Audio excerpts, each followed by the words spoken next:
Hello and welcome back. Today I want to talk about the 3 most important things I ever learned about my voice and how they help me be a better singer every single day. The very first one is going to sound cliche, but this is the importance of hydration.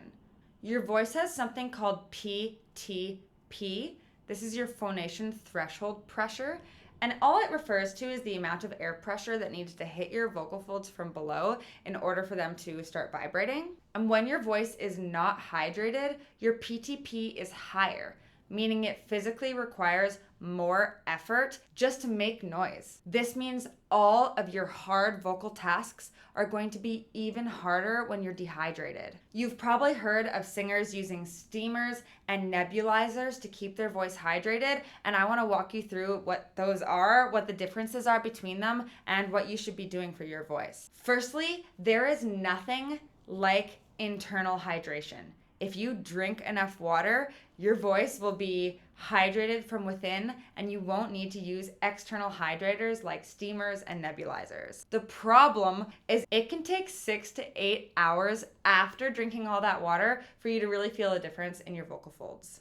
Doing external hydration is quite a bit faster when it comes to the effect on your voice. A vocal steamer is just inhaling steam. You could have a super hot shower, you could inhale the steam from the top of your teacup, or you could get a vocal steamer or a face steamer where you basically fill it with water and it boils the water and you stick your face in and you inhale it. If you get a vocal steamer, it will likely cool down the steam a little bit for you so it's less intense to inhale it.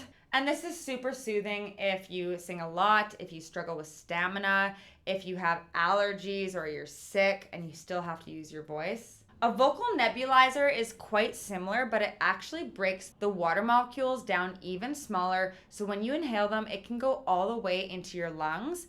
This allows for a deeper, more thorough hydration, but it also is riskier when it comes to inviting infections. Vocal steamers can be used as often as you want, whereas vocal nebulizers, you have to regulate how much you're using them to make sure you're not overexposing. Personally, I use my vocal steamer and my vocal nebulizer. I just tend to use the steamer more often and keep the nebulizer for when I'm really desperate. The second most impactful thing that I ever learned about my voice was the relationship between muscle engagement and airflow.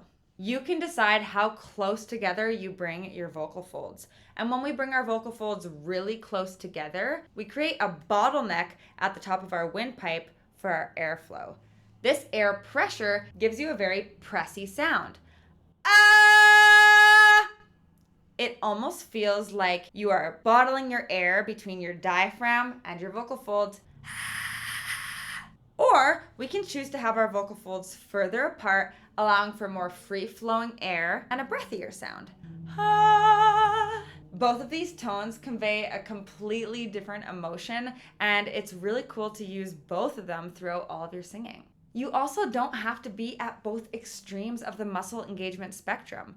We can have our muscles partway engaged, which makes it a lot easier to get that powerful chesty sound in our super high range. When we sing in our high range, our vocal folds get thinner, so it's a lot harder for those thin vocal folds to stay closed over intense air pressure. That's why it's a lot easier to get to those super high pitches with a more relaxed vocal fold position. Understanding the relationship between pressy and breathy singing is an absolute game changer for your tone and for your range. You can practice this by doing exercises that transition from breathy to pressy.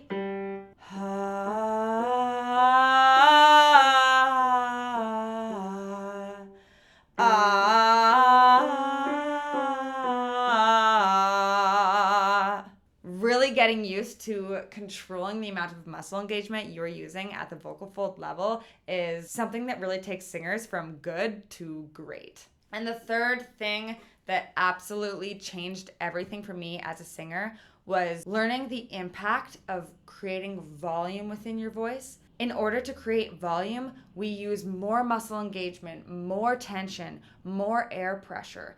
And all of this more makes it more challenging for you to do hard vocal tasks because you're already using these teeny little vocal muscles to withstand all of this tension and pressure. So pushing for volume in your voice will hold you back from your range, your resonance, and your good tone. The day that I learned to turn up my voice in my monitor, always use a microphone, and shift my focus from producing volume and power in my voice to being expressive, it changed everything. I unlocked probably an octave in my range after I stopped pushing for volume. So there you have it. These are the 3 most important things I've ever learned about my voice and how they help me become a better singer. Drop your 3 most important things in the comments.